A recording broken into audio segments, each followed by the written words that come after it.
La définition de l'autonomie, c'est choisir ses ressources. Et donc, nos ressources, c'est les 4 éléments qu'on a en abondance. C'est l'eau, l'air, le soleil et la terre. Et avec ça, on n'en manquera jamais de rien.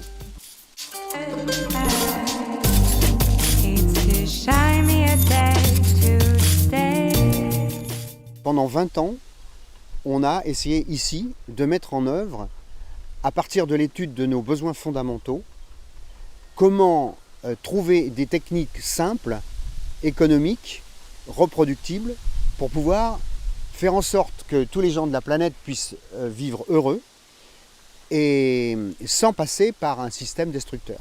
C'est vraiment un prototype qu'on a essayé de mettre en place de manière à ce que, pour apporter une multitude de techniques et aussi fondamentalement une philosophie. Et l'idée, c'est plutôt que de descendre dans la rue avec des pancartes non à ceci, non à cela, nous c'est oui à autre chose.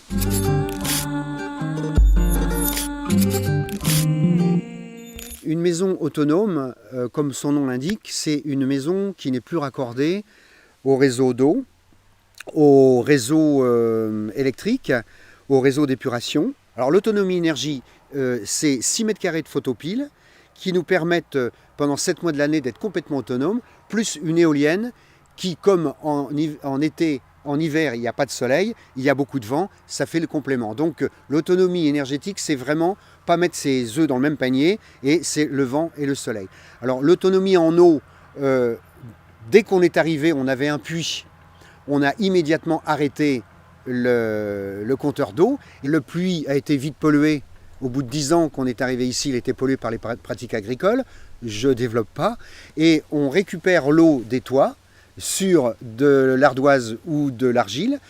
On stocke ça dans des citernes et ensuite on filtre derrière.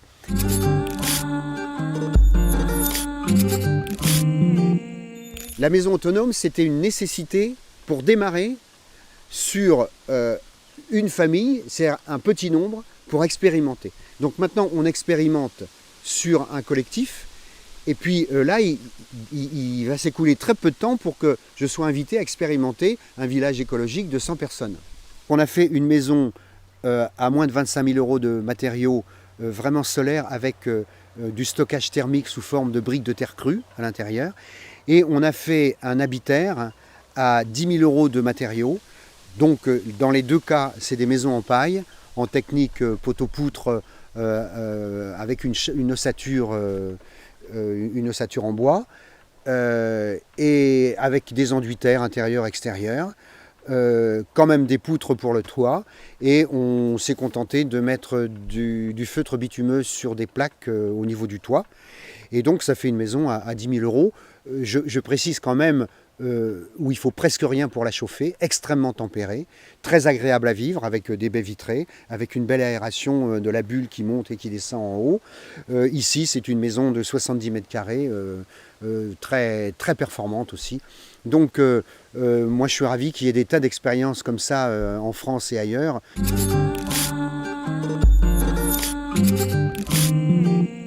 Quand on est autonome, on goûte, je dis bien on goûte la valeur des choses.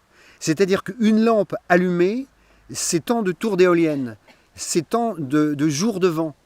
De l'eau qu'on récupère dans les citernes, eh bien, si c'est en plein été et qu'on gaspille l'eau, c'est extrêmement grave parce qu'on n'en aura plus. Donc on retrouve la valeur des simples choses. Et dès qu'on a pu être autonome, j'ai arrêté de travailler et j'ai fait ce qui me plaisait. Donc l'autonomie, c'est du temps à passer au départ et peut-être du travail pour gagner de l'argent pour se payer cette autonomie qui revient à aller à la louche à 10-15 000 €, hein, à la louche. Hein. Mais quand on a une maison qui vous coûte 40 000 € ou 50 000 €, on peut se payer ça, quoi. Et après, ce que ça coûte simplement d'avoir une deuxième nature. Mais quand je dis deuxième nature, on ne pense plus. Parce qu'on a tellement pris l'habitude d'économiser qu'on éteint derrière soi, qu'on ne gaspille pas l'eau, qu'on on fait attention à toutes ces choses-là, et c'est pas du tout une contrainte. On a quand même une machine à laver, hein, qui marche extrêmement bien. On a eu pendant 40 ans une machine à laver autonome, hein. C'est pas du tout un problème.